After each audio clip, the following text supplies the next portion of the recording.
নমস্কার। আজকের এই ভিডিওর মাধ্যমে আমি আপনাদের দেখাবো, যদি আপনাদের পরিবারের কোনো সদস্যের এমন কোনো রেশন কার্ড থেকে থাকে যেটি আপনাদের পরিবারের থেকে আলাদা, তাহলে সেটিকে একসাথে মানে একই পরিবারে কি করে মার্জ করবেন। জিনিসটাকে উদাহরণের মাধ্যমে আপনাদের বোঝানোর চেষ্টা করছি। ধরা যাক আপনাদের পরিবারের টোটাল সদস্য সংখ্যা হলো ৫ জন। তার মধ্যে ৪ জনের যে রেশন কার্ড তার যে হেড অফ দ্য ফ্যামিলি সেটা হলো একজন, আর একজনের যে রেশন কার্ড আছে তার হেড অফ দ্য ফ্যামিলি তিনি হয়তো নিজেই। এবার আপনারা যখন রেশন সামগ্রী তুলতে যান, যে ৪ জনের কার্ড একসাথে করা আছে সেখানে ৪ জন ব্যক্তি যে কোনো একজন কিন্তু আঙুলের ছাপ দিয়ে রেশন সামগ্রী তুলতে পারবেন, কিন্তু আরেকজনের যে আপনাদের ফ্যামিলি থেকে আলাদা হয়ে গেছে তার সামগ্রী কিন্তু আপনারা তুলতে পারবেন না, তাকে আলাদা করে গিয়ে হয়তো কালেক্ট করতে হয়। এবার এক্ষেত্রে মুশকিল যেটা হয় সেটা হলো এটাই, তিনি যদি বয়স্ক মানুষ হয়ে থাকেন তাহলে তাকে আবার আলাদা করে কষ্ট করে গিয়ে সেই রেশন দোকান থেকে রেশন সামগ্রী তুলতে হয়। আজকের এই ভিডিওর মাধ্যমে আমরা দেখে নেব আপনাদের ফ্যামিলির এরকম কোনো রেশন কার্ড যদি থেকে থাকে যেটা আপনাদের পরিবারের রেশন কার্ডের থেকে আলাদা হয়ে গেছে, সেক্ষেত্রে আপনারা সেটাকে কি করে একসাথে করবেন বা মার্জ করবেন। এই জন্য food.wb.gov.in এই ওয়েবসাইটে চলে আসবেন।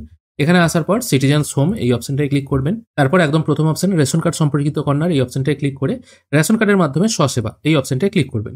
এখানে আসার পর দেখুন এখানে একটা নতুন অপশন যুক্ত হয়েছে, সেটা হলো মার্জ ফ্যামিলি বা পরিবারকে একত্রিত করুন। এবার এই মার্জ ফ্যামিলির ক্ষেত্রে কতগুলো কিন্তু নিয়ম আছে। নিয়মটা কি আছে সেটা আগে একবার দেখে নিই। এখানে আমি একটা রেশন কার্ড নাম্বার পুট করছি। পুট করার পর দেখা যাক এখানে কোন কোন ক্ষেত্রে আপনারা করতে পারবেন এবং কোন কোন ক্ষেত্রে করতে পারবেন না, সেটা আগে দেখে নেব। প্রথমেই লেখা আছে মার্জ ফ্যামিলি, পরিবারকে একত্রিত করুন। আমি একটি রেশন কার্ডের নাম্বার পুট করেছি এখানে। এরপর দেখুন এখানে কি দেখাচ্ছে, আমি যে রেশন কার্ডের নাম্বারটি পুট করেছি সেখানে দেখাচ্ছে এই যে রেশন কার্ডটি আছে তার ফ্যামিলি মেম্বার হচ্ছে ৬ জন।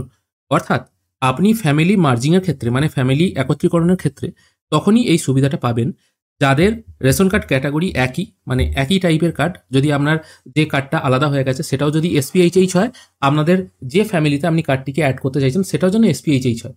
যদি একটা কার্ড SPHH একটা কার্ড হলো RKSY1 এরকম হলে কিন্তু করা যাবে না। মানে রেশন কার্ডের ক্যাটাগরিটা এক হতে হবে, একই FPS এর অন্তর্গত, একই FPS বলতে একই ডিলারের অন্তর্গত হতে হবে, এবং ৩ বা ৩ জনের কম সদস্য থাকলে তবেই কিন্তু এই মার্জিংয়ের কাজটি করতে পারবেন। ৩ জন বা ৩ জনের কম সদস্য, ম্যাক্সিমাম কিন্তু ৩ জন যদি হয়, মানে ধরুন আমরা টোটাল ফ্যামিলি মেম্বার ৫ জন, তার মধ্যে ৩ জনের আলাদা কার্ড, বাকি ২ জনের আলাদা কার্ড, বা টোটাল হয়তো আপনাদের ফ্যামিলি মেম্বার হচ্ছে ৭ জন, তার মধ্যে ৪ জনের হেড অফ দ্য ফ্যামিলি একজন, ৩ জনের হেড অফ দ্য ফ্যামিলি একজন। আপনি চাইছেন টোটাল ৭ জনের কার্ডেরই যেন একটাই হেড অফ দ্য ফ্যামিলি হয়, অথবা ওই ৭ জনের মধ্যে যে কোনো একজন আঙুলের ছাপ দিয়ে যেন টোটাল ৭ জনের রেশন সামগ্রী কালেক্ট করতে পারে। সেরকম ক্ষেত্রে যদি এরকম ৩ জন যদি ফ্যামিলি মেম্বার দিয়ে একটা মেম্বার আলাদা হয়ে থাকে, একটা ফ্যামিলি আলাদা হয়ে থাকে, সেক্ষেত্রে কিন্তু হবে। এখানে দেখুন মেনশন করাই গেছে ৩ বা ৩ জনের কম সদস্য থাকা প্রয়োজন। যদি ৪ জন হয়ে যায় তাহলে কিন্তু হবে না। আর কি হতে হবে, একই FPSC এর অন্তর্গত, মানে একই যেন রেশন ডিলার হয় এবং কার্ডের ক্যাটাগরিও যেন এক হয়। অন্য কার্ডের ক্যাটাগরি হলে কিন্তু এইটা হবে না। সেক্ষেত্রে আপনাদের কার্ড ক্যাটাগরি যদি আলাদা হয়ে থাকে তাহলে আপনাকে সে নমিনেশন করতে হবে। সেটা কি করে করতে হয় সেই রিলেটেড ভিডিও অলরেডি আমার চ্যানেলে আছে। এবার এখান থেকে আমি একটি অন্য কার্ড সিলেক্ট করব যাদের ফ্যামিলি মেম্বার কম, মানে ৩ জন বা ৩ জনের মধ্যে। সেক্ষেত্রে তাদের কি দেখায় দেখবো। এখানে কিন্তু কোনো অপশন আসছে না, নেক্সট করার কিন্তু কোনো রকম অপশন দিচ্ছে না। এবারে খেয়াল করে দেখুন এখানে আমি একটি কার্ড নাম্বার পুট করেছি। এখানে দেখুন দেখাচ্ছে ফ্যামিলি হ্যাজ 2 রেশন কার্ড। এই ফ্যামিলির 2টো রেশন কার্ড আছে এবং এখানে কিন্তু আধার OTP সেন্ড করার একটা অপশন দিচ্ছে। প্রথমবার যখন কিন্তু আমি করছিলাম তখন কিন্তু এরর চলে আসছিল, যেখানে বলা হচ্ছিল একটা লাল অক্ষরে লেখা ছিল ওই ফ্যামিলিতে ৩ জনের বেশি মেম্বার আছে, এবং দেখলেনও সেটা ৬ জন মেম্বার আছে, আপনি কিন্তু এখানে মার্জ করতে পারবেন না। এখানে কিন্তু 2 জন মেম্বার আছে, কোনো রকম রেড অপশন আসছে না। এরপর আপনাকে কি করতে হবে, এই অপশনটায় টিকমার্ক দিতে হবে, তারপর সেন্ড OTP করতে হবে। এবার সেন্ড OTP করলে এখানে কিন্তু OTP পুট করার জায়গা চলে আসবে। এবার আজকে আমি ভিডিওটা রেকর্ড করছি, আজকে হচ্ছে 16ই ফেব্রুয়ারি 2025।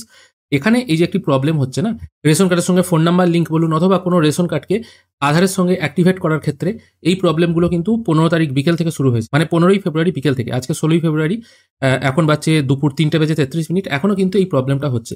যদি এই প্রবলেমটা না থাকতো তাহলে কিন্তু কাজটা এগিয়ে নিয়ে যাওয়া যেত। এরপর আপনাকে কি করতে হবে, এরপর এখানে আপনাকে আধার OTP পুট করতে হবে। আধার OTP পুট করার পর কনফার্মেশন মেসেজ আসবে, সেটাকে ওকে করে দিলেই কিন্তু আপনাদের ফ্যামিলিতে এই কার্ডগুলো মার্জ হয়ে যাবে। এই মুহূর্তে আমার কাছে এই কার্ড থাকলেও আমি নেক্সট প্রসেসে যেতে পারছি না, কারণ আধার থেকে এই প্রবলেমটা হচ্ছে।